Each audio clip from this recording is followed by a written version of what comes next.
उत्तराखंड में केदारनाथ विधानसभा भारतीय जनता पार्टी और कांग्रेस दोनों के लिए ही प्रतिष्ठा का सवाल बन चुकी है। जहां भारतीय जनता पार्टी के तमाम नेता, मंत्री, विधायक केदारनाथ में मौजूद हैं, तो वहीं कांग्रेस किस तरह से सरकार की इस पूरे हमले का जवाब दे रही है। इस पर बात करने के लिए हमारे साथ कांग्रेस के प्रत्याशी मनोज रावत हैं, उनसे जानते हैं। रावत जी, सरकार से टक्कर ले रहे हैं आप, सोच समझ के तो ले रहे होंगे। जिन पर बाबा का आशीर्वाद होता है, और जो मैं टक्कर नहीं ले रहा हूँ, केदारनाथ की जनता टक्कर ले रही है। क्योंकि जिस तरह से धामी की सरकार ने और उससे पहले भारतीय जनता पार्टी की सरकार ने हमारी प्रतिष्ठा, देखिए हमारा नाम बाबा केदारनाथ से जुड़ा हुआ है। हम जहाँ भी दुनिया में जाते हैं, लोग जब पूछते हैं कहाँ से आए, हम केदारनाथ कहते हैं तो अपने आप समीकरण बदल जाते हैं। तो ये केदारनाथ की प्रतिष्ठा की लड़ाई है, और इस लड़ाई को मैं अकेला नहीं लड़ रहा हूँ। मैं अकेला लड़ता तो सरकार से डरता। मेरे पीछे केदारनाथ का जन जन, बच्चा बच्चा, युवक, माताएं और बहनें हैं, तो डरने का क्या सवाल। जब जिन पर, जिस भूमि पर बाबा का आशीर्वाद हो, वो किससे क्यों डरे। अच्छा, स्थानीय लोगों में एक धारणा बैठ गई है, ऐसा कहना है भाजपा का, कि कांग्रेस इस पूरे धारणा को फैला करके इस चुनाव को जीतने की कोशिश कर रही है कि सरकार यहाँ से यात्रा कहीं और ले जाएगी और यहाँ के लोगों का कारोबार ख़त्म हो जाएगा। इसको लेकर के भाजपा का कहना है कि एक तरह से एक नेगेटिव फीडबैक देने की कोशिश कर रही है कांग्रेस, लोगों के दिमाग में डालने की कोशिश की जा रही है ताकि जो है लोग भ्रमित होकर के कांग्रेस को वोट दें, लेकिन लोग अभी भी भाजपा के साथ खड़े हैं। देखिए, ज़्यादा दूर क्या जाते हैं, ये सामने भारतीय महिला मोर्चे की पूर्व अध्यक्ष हैं और बहुत वरिष्ठ पदाधिकारी हैं। जब वो वहाँ पर न होटल चलाती हैं, उनका होटल है, जब वो वहाँ पर ना हो, उनके पतिदेव से पूछिएगा साहब यात्रा का बंटाधार कैसे हुआ। यहीं पर बगल पर उनके ही रिश्तेदार हैं, उनसे पूछ लीजिएगा यात्रा का बंटाधार कैसा हुआ। भारतीय जनता पार्टी के जो लोग होटल चलाते हैं, उनसे पूछ लीजिएगा कि आपकी यात्रा कैसे चली भाई साहब। देखिए, बच्चा बच्चा आपको घाटी में बता देगा। और यात्रा से ज़्यादा, यात्रा तो ठीक है, बाबा की प्रतिष्ठा के साथ जो इन्होंने छेड़ाखानी करने की कोशिश करी, जो ये बार बार चिल्ला चिल्ला के कहते रहे कि शिला हम ले जा रहे हैं, बौराड़ी शिला आएगी, बौराड़ी में ये होगा, हो जाएगा, वो भी एक बहुत महत्वपूर्ण मुद्दा है। तो देखिए, भारतीय जनता पार्टी को ये स्वीकारना चाहिए कि इनके मुख्यमंत्री ने कहा है, हमने तो नहीं कहा ना, भाषण इनके मुख्यमंत्री ने दिया, ये इनके मुख्यमंत्री थे, हम तो कहीं पर नहीं है। अच्छा रावत जी, आपके चुनाव के मुद्दे क्या हैं? क्योंकि चुनाव मुद्दों पे लड़ा जाता है, यात्रा या इसको लेकर के जो परसेप्शन चल रहा है वो एक अलग चीज़ है। मुद्दे क्या हैं केदारनाथ के जिस पर आप चुनाव लड़ रहे हैं? मेन मुद्दे क्या हैं? देखिए, बाबा की प्रतिष्ठा से बड़ा कोई मुद्दा हो सकता है? कोई भी आदमी, कोई भी व्यक्ति, कोई भी गांव, कोई भी परिवार, कोई भी देश के लिए सबसे पहला मुद्दा होता है उसकी प्रतिष्ठा। प्रतिष्ठा से बड़ा कोई प्रश्न नहीं है। तो हमारा मुद्दा सबसे बड़ा, देखिए, जीवन हमारा चलता रहेगा। देखिए, हम बाबा के अनन्य भक्त हैं, बाबा पर हमारी पूरी आस्था पर, बाबा पर हमारा पूरा भरोसा है। ये सरकार धामी हमें पाल ले सकता है, न केदारनाथ वालों पे कोई कृपा करता। कृपा करते तो स्वयं पर कर लेते। हम अपने बाबा, देखिए, जब मुद्दा बाबा की प्रतिष्ठा से जुड़ा हुआ है तो सबसे बड़ा मुद्दा बाबा की प्रतिष्ठा ही है, जिस प्रतिष्ठा की लड़ाई हर केदारी लड़ रहा है। आपको क्या लगता है, जिस तरह से सरकार के तमाम नुमाइंदे इस पूरे क्षेत्र में मौजूद हैं, आप उनसे किस तरह से भिड़ पाएंगे? क्योंकि सारे कई 5-6 मंत्री हैं, खुद मुख्यमंत्री लगातार दौरे कर रहे हैं, केंद्रीय तमाम लोग यहाँ पर आ रहे हैं उनके।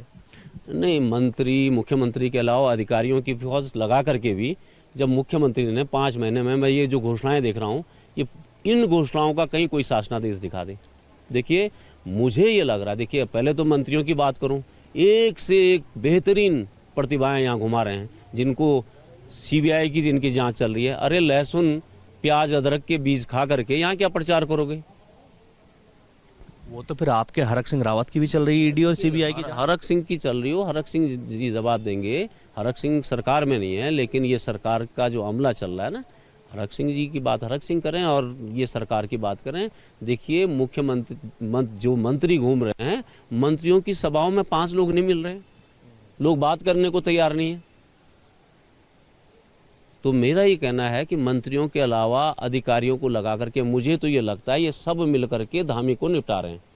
क्योंकि जो मैंने ये घोषणाएं देखी और कागज़ों पर जो उतार के देखी, मैं तो कह रहा हूँ मुख्यमंत्री के 2 दिन के अब दौरे हैं, मुख्यमंत्री को उन घोषणाओं के जो वैध कागज़ हैं, शासनादेश या एग्जीक्यूटिव ऑर्डर, मैं शासनादेश की भी बात नहीं कर रहा हूँ, अगर एक तरफ से मैं बात कर रहा हूँ, यहाँ पर आप खड़े हैं, CHC, अगर यहाँ पर ऊखीमठ में इन्होंने कम्युनिटी हेल्थ सेंटर अगर की घोषणा करिए तो उसका शासनादेश दिखाएं।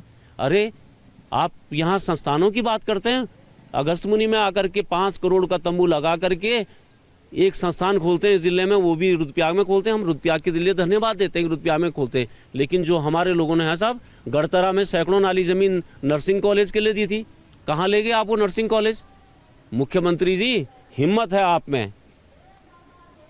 और शेर के बच्चे हो जो धाकड़ धामी आप कहते हो, 2 दिन का आपका दौरा रुद्रप्रयाग जिले का है, केदारनाथ का है। इन शासनादेशों को लहरा करके मनोज रावत को चुनौती दें, और अगर हमने कोई गलत काम किया है वो कानाफूसी ना करें। ये ना कहें कि साहब विधायक निधि खर्च नहीं की है। सीडीओ ऑफिस का कागज दिखाएं कि मनोज रावत जब विधायक रहा था कितनी विधायक निधि नहीं खर्ची है। मुख्यमंत्री और मंत्रियों के मुंह से झूठ शोभा नहीं देता है, हम बताएंगे कि कितना खर्च हुआ है।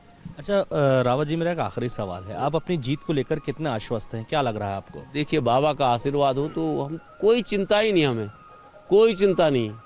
बाबा का आशीर्वाद हो और मेरे स्वाभिमान की लड़ाई, मेरा स्वाभिमान कहाँ पर है? ये तो केदारनाथ का स्वाभिमान दांव पर लगा है। बच्चा बच्चा लड़ रहा है, आप क्षेत्र में जाकर के देखें बच्चे बच्चे में क्या स्फूर्ति है। हम पूरी तरह से आश्वस्त हैं, अपने लोगों के बीच सिर्फ हाथ जोड़ने जा रहे हैं, नमस्कार करने जा रहे हैं। कितने मंत्री दौड़ा दें, कितने अधिकारी, क्यों यहाँ पुलिस की भी सारी फौज भेजी थी। हमारे इलाके के जितने पीसीएस ऑफिसर हैं, जितने ग्राम्य विकास के अधिकारी हैं, जितने पुलिस के इंस्पेक्टर से ऊपर के अधिकारी हैं, सबको घर भेज दिया था।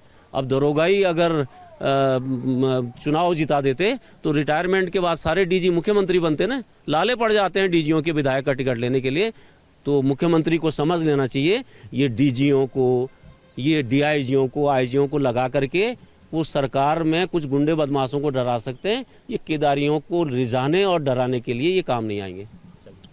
हमारे साथ कांग्रेस के प्रत्याशी मनोज रावत थे, जो अपनी जीत को लेकर काफ़ी आश्वस्त दिखाई दे रहे हैं। लेकिन बात करें भारतीय जनता पार्टी की, तो भारतीय जनता पार्टी के तमाम मंत्री, तमाम विधायक और कई पदाधिकारी लगातार केदार वैली में मौजूद हैं, और केदारनाथ के चुनाव को जीतने के लिए दोनों ही पार्टी एड़ी चोटी का जोर लगा रही हैं। 20 तारीख को वोटिंग होनी है, 23 तारीख को रिजल्ट आएगा। अब देखने वाली बात होगी कि केदारनाथ की जनता किसके सर जीत का ताज पहनाती है।